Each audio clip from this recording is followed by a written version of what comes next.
இப்போது இருக்கக்கூடிய மக்களுடைய கேள்வியும் குழப்பமும் மொபைல் கட்டணங்கள் உயர்ந்து விட்டதாமே அப்படின்றது தான். அதாவது இன்டர்நெட் உலகமாக இது மாறிவிட்டது. இந்த சூழலில் மொபைல் சேவையை வழங்கக்கூடிய நிறுவனங்கள் இந்தியாவை பொறுத்த வரைக்கும் 5 நிறுவனங்கள் இருக்காங்க. அதில் நன்கு தெரிந்தவர்கள் 4 பேர் அப்படின்னு இருக்காங்க. சரி, அதை தான் இப்போ நம்ம பார்க்க போகிறோம். பாருங்க, மொபைல் கட்டணத்தை ஜியோ நிறுவனம் உயர்த்தி இருக்கிறது. இந்த சூழலில் எந்த நெட்வொர்க் பெஸ்ட், எதுக்கு போகலாம், எதற்கு மாறினால் நமக்கு சிக்கனமாக இருக்கும் அப்படின்றதான் இந்த தொகுப்பில் நம்ம பார்க்க போகிறோம். சரி, இப்போ நாட்டில் மொத்த மொபைல் பயனாளர்களுடைய எண்ணிக்கை அப்படின்னா 112 கோடி பேர் அப்படின்னு இருக்கு. அப்படின்னா 112 கோடி பேரும் யூஸ் பண்றாங்களா அப்படின்னா இல்லை, 112 சிம் கார்டுகள் அப்படின்ற பொருள். ஸோ ஒருத்தர் ஒரு ஃபோனில் 2 சிம் கார்டு போட்டிருப்பாங்க. ஸோ அந்த கனெக்ஷன் படி பார்த்தோம்னா 112 சிம் கார்டுகள் ஆக்டிவாக இருக்கின்றன அப்படின்றதான் பொருள். சரி, இதில் பெரும்பான்மையை யார் வச்சிருக்காங்க அப்படின்ற கேள்வி எல்லாம் இருக்கிறது. முதல்ல இந்த கட்டண உயர்வுக்கு என்ன காரணம் சொல்றாங்கன்னா, நாங்கள் கட்டணத்தை உயர்த்தி 2.5 வருஷம் ஆச்சு, அதனால இப்போ நாங்கள் கட்டணத்தை உயர்த்துறோம் அப்படின்றாங்க. அதற்கான காரணம் 10வது ஏலமானது, அலைக்கற்ற ஏலமானது நடந்திருக்கிறது. அதன் காரணமாக நிறைய எங்களுக்கு பணம் அதில் போட்டிருக்கோம், அதனால எங்களுக்கு இந்த உயர்வு தேவைப்படுகிறது அப்படின்னு சொல்லியிருக்காங்க.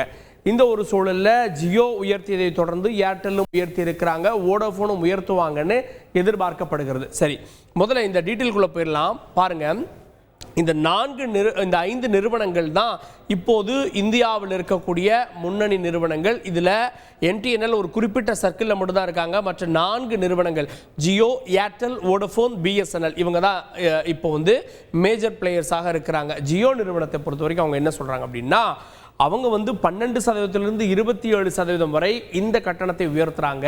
அதுவும் ஜூலை 3ஆம் தேதியிலிருந்து உயர்த்துறாங்க.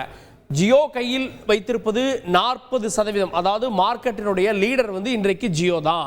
நான் சொல்லுவது மொபைல் ஃபோன் மூலமாக 40% அவர்கள் கையில் வைத்திருக்கிறாங்க. ஏர்டெல் நிறுவனம் 33%, வோடோஃபோன் நிறுவனம் 18.77%, பிஎஸ்என்எல் 7.46% இருக்குது. ஸோ ஜியோவுடைய வாடிக்கையாளர்கள் எவ்வளோ தெரியுமா? 47 கோடி பேர் வாடிக்கையாளர்களாக இருக்கிறாங்க. ஸோ இவர்களுக்கு தான் கட்டணத்தை உயர்த்தி இருக்கிறாங்க. இப்போ ஒரு சராசரி பயனாளர் என்ன பண்ணுவார் அப்படின்னா, 2 வகை ஃபோன் இருக்கு. நார்மலான கீபேட் ஃபோன், இன்னொன்று ஸ்மார்ட் ஃபோன். ஸ்மார்ட் ஃபோனை பயன்படுத்தக்கூடியவங்க எண்ணிக்கை தான் மிக மிக அதிகம். அப்பேற்பட்டவங்க டேட்டா கண்டிப்பாக யூஸ் பண்ணுவாங்க. இப்போ எப்படி ரீசார்ஜ் பண்ணுறோம் அப்படின்னா, நார்மல் ஃபோன் வச்சிருக்கக்கூடியவங்க வேலிடிட்டிக்காக ரீசார்ஜ் பண்ணுறோம்.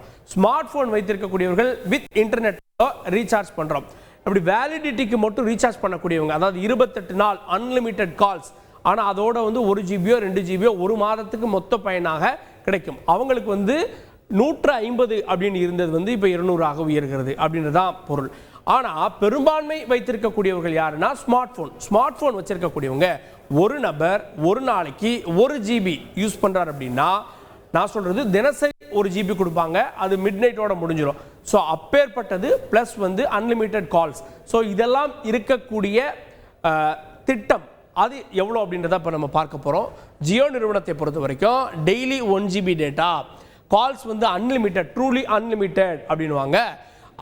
உங்களுக்கு தான் தெரியுமே, மொபைல் ஃபோன் நிறுவனங்களை பொறுத்த வரைக்கும் அவங்களுடைய கேலண்டர் 28 தான், 30 போகாது. 28 நாட்களுக்கு அவங்க வேலிடிட்டி கொடுக்குறாங்க. முன்பு இது 209 ரூபாய் பிளானாக இருந்தது, இப்போது 249ஆக 40 ரூபாய் உயர்ந்திருக்கிறது. ஸோ இப்போ ஸ்மார்ட் ஃபோன் யூஸ் பண்ணணும், டெய்லி 1 ஜிபி யூஸ் பண்ணக்கூடியவங்களுக்கு 40 ரூபாய் துண்டு விழுகிறது. இதுவே ஒரு சிலர் 3 மாதத்திற்கு சேர்த்து பண்ணுவாங்க. அப்படி அவங்க பண்ணுறப்போ பார்த்தீங்கன்னா 3 மந்த் பிளான் இருக்கும், அதுவும் 84 நாளைக்கு ஒரு பிளான் இருக்கும், 90 நாளைக்கு ஒரு பிளான் இருக்கும்.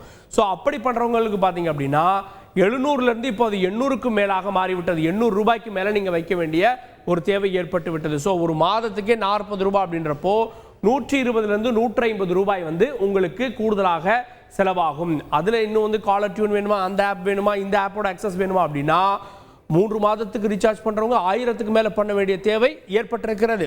சரி, ஏர்டெல்லை பொறுத்த வரைக்கும் 1 ஜிபி டெய்லி அன்லிமிட்டெட், 28 நாள் வேலிடிட்டி, 265 ரூபாய் இருந்தது, இப்போது 299 ரூபாயாக மாறி இருக்கிறது. கம்பேர் டு பாருங்க, ஜியோவோட ஏர்டெல் விலை அதிகம் தான், ஆனால் பார்த்தீங்கன்னா 299ஆக உயர்ந்திருக்கிறது. So nearly 300.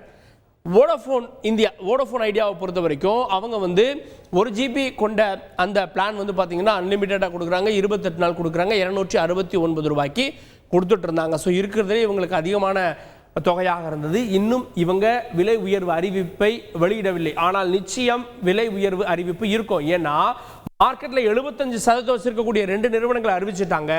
அதன் பிறகு அவர்களும் நிச்சயமாக கண்டிப்பாக அறிவிப்பார்கள். ஆனா பிஎஸ்என்எல் பொறுத்த வரைக்கும் அந்த மாதிரி எந்த திட்டமும் இல்லை. பிஎஸ்என்எல் வேற திட்டத்தில் இருக்காங்க, அதை நம்ம பார்க்கலாம். சரி, இவங்கெல்லாம் ஒன்று தான் கொடுக்குறாங்க. இந்த அன்லிமிட்டெட் பிளான்ல 2 GB கொடுக்குது பிஎஸ்என்எல், அதுவும் 28 நாள் அல்ல 30 நாள் வேலிடிட்டியோட. சரி, அதனுடைய தொகை எவ்வளோனா 197 ரூபாய், நியர்லி 200. விலை உயர்வு பற்றிய திட்டமோ அறிவிப்போ இப்போது வரை இல்லை. ஆனால் இங்கே ஒரே சிரமம் என்னன்னா Jio 5G, Airtel 5G, Vodafone 5G. So 5Gக்கு மாறிவிட்டார்கள். இப்போது பிஎஸ்என்எல் ஆகஸ்ட் மாதம் 4Gக்கு மாற இருக்கிறது.